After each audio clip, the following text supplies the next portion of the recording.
Assalamualaikum warahmatullahi wabarakatuh. Nama saya Siti Aminah Hasibuan. Saya dari kelas EQ 2G. Di sini saya akan menjelaskan tentang pengantar ekonomi mikro. Pertama, saya akan menjelaskan apa sih itu ilmu ekonomi. Ilmu ekonomi adalah studi yang mempelajari tentang bagaimana manusia secara individu ataupun berkelompok menentukan pilihan dalam mengelola sumber daya yang terbatas untuk memenuhi kebutuhan individu maupun kelompok yang sangat banyak secara maksimal. Kemudian ruang lingkup ilmu ekonomi itu ada dua, teori mikroekonomi dan teori makroekonomi. Yang pertama, saya akan menjelaskan tentang teori mikroekonomi. Teori mikroekonomi itu studi ilmu ekonomi yang mempelajari garis-garis kecil tentang ilmu ekonomi, mencakup tentang interaksi antara penjual dan pembeli, interaksi di pasar barang, dan juga interaksi di pasar faktor. Kemudian yang kedua tadi ada teori makroekonomi. Teori makroekonomi itu menganalisis secara keseluruhan tentang perekonomian, menyangkut tentang pengangguran, inflasi beserta faktor-faktornya, dan juga kebijakan pemerintah dalam menghadapi permasalahan ekonomi yang ada, dan juga apa faktor-faktor pemerintah mengeluarkan kebijakan tersebut. Kemudian jenis-jenis dan penggolongan ilmu ekonomi itu ada ilmu ekonomi mikro dan juga ilmu ekonomi makro. Pertama, saya akan menjelaskan tentang ilmu ekonomi mikro. Ilmu ekonomi mikro itu terkhusus tentang individu, bagaimana suatu individu itu dalam memenuhi kebutuhannya. Ekonomi mikro ini mencakup tentang biaya atau manfaat, elastisitas atau penentuan harga, teori permintaan dan juga teori penawaran, teori produksi, industri, dan model-model pasar. Yang kedua, ada ilmu ekonomi makro. Ilmu ekonomi makro ini mempelajari tentang bagaimana suatu negara dalam memenuhi kebutuhannya, mencakup tentang pendapatan nasional, inflasi, investasi, dan juga kesempatan kerja. Kemudian metode menganalisis dalam ilmu ekonomi. Yang pertama ada metode deduktif. Apa sih itu metode deduktif? Metode deduktif adalah mengambil kesimpulan dari sesuatu yang bersifat umum kemudian menjadi sesuatu yang bersifat khusus. Contohnya, apabila harga suatu barang itu menaik, maka permintaannya akan menurun. Sebaliknya, apabila harga barang tersebut menurun, maka permintaannya itu akan menaik. Yang kedua tadi ada teori induktif.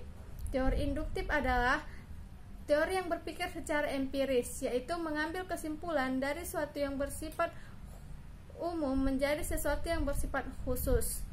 Untuk membedakan kedua ini sederhana. Yang pertama itu, kalau dia metode secara induktif itu sesuai dengan fakta yang ada. Sedangkan kalau dia metode deduktif itu berdasarkan teori apa adanya. Kemudian dalam pernyataan ekonomi itu ada dua, pernyataan yang bersifat positif dan juga pernyataan yang bersifat normatif.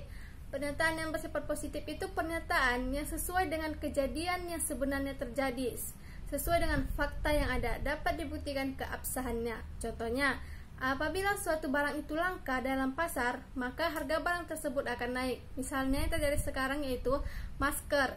Masker di pasaran itu sudah sulit untuk ditemukan, sehingga harga masker sekarang itu mulai menaik.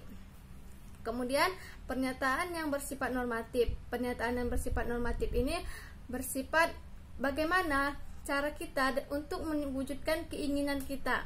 Misalnya, kita menginginkan perekonomian itu baik atau lancar, yaitu dengan cara pendapatan nasional terus naik dan juga pendapatan masyarakat itu harus rata.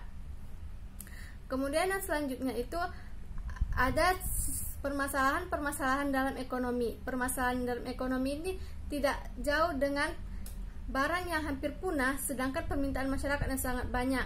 Jadi permasalahan yang pertama, barang apa dan untuk siapa barang itu diproduksi, berapa banyaknya. Maksudnya itu, manusia kita, individu itu membutuhkan banyak hal seperti beras, handphone, emas, mobil, rumah, baju. Jadi kita itu harus berpikir, barang apa yang paling penting untuk kita diproduksi. Jangan sampai kita memproduksi suatu barang tapi itu tidak terlalu penting untuk kita. Kita harus mengutamakan sesuatu yang lebih penting. Berapa banyaknya? Jangan sampai suatu pemerintahan atau individu memproduksi sesuatu tapi secara berlebihan. Jelas-jelas sumber daya sekarang itu sudah sangat tipis. Kemudian dengan cara apa barang tersebut diproduksi? Apakah secara alami atau dengan teknologi-teknologi yang ada sekarang. Kemudian untuk siapa barang itu diproduksi? Kita harus berpikir dalam membuat suatu barang. Jangan sampai kita memproduksi suatu barang itu tidak berguna untuk siapapun. Jadi permasalahannya kita harus tahu dulu berapa banyak barangnya, apa yang paling utama, dan untuk siapa. Berikutnya sistem-sistem ekonomi. Yang pertama ada sistem pasar bebas, yaitu pemerintah tidak ikut andil dalam pasar tersebut. Masyarakat berhak penuh dalam pasar bebas. Masyarakat yang berpikir barang apa yang mau diproduksi dan untuk siapa. Kemudian yang kedua ada sistem komando. Di dalam sistem komando ini kebalikan dari sistem pasar bebas, yang mana pemerintah yang berhak penuh dalam menentukan jalannya sistem tersebut. Pemerintah yang berpikir barang apa yang mau diproduksi. Kemudian yang ketiga ada pasar campuran. Di sini masyarakat dan juga pemerintah ikut andil dalam kegiatan perekonomiannya. Pemerintah berhak mengawasi dan membuat undang-undang tentang pasar tersebut, sedangkan masyarakat berhak dalam kegiatan perekonomiannya. Kemudian prinsip-prinsip perekonomian. Yang pertama ada prinsip dalam mengambil keputusan, yaitu prinsip yang pertama kita harus mengerti tentang melakukan trade off, yaitu penukaran dalam perdagangan. Yang kedua ada biaya. Biaya adalah sesuatu yang dikorbankan untuk mendapatkan apa yang diinginkan. Yang kedua, seorang itu harus berpikir secara bertahap. Yang kedua, berpikir secara intensif. Kemudian prinsip dalam berinteraksi yang pertama yaitu dalam berdagang itu harus menguntungkan semua belah pihak. Yang kedua, pasar adalah wahana untuk mengorganisasikan kegiatan perekonomian. Yang ketiga yaitu pemerintah ada kalanya ikut campur dalam mengorganisasikan mekanisme pasar. Kemudian ada prinsip dalam perekonomian makro, yaitu standar suatu negara tergantung bagaimana negara itu memproduksi barang ataupun jasa. Kemudian suatu barang itu harganya akan meningkat apabila negara mencetak uang terlalu banyak. Kemudian ada kalanya suatu negara itu menghadapi trade off jangka pendek apabila inflasi dan juga pengangguran terjadi.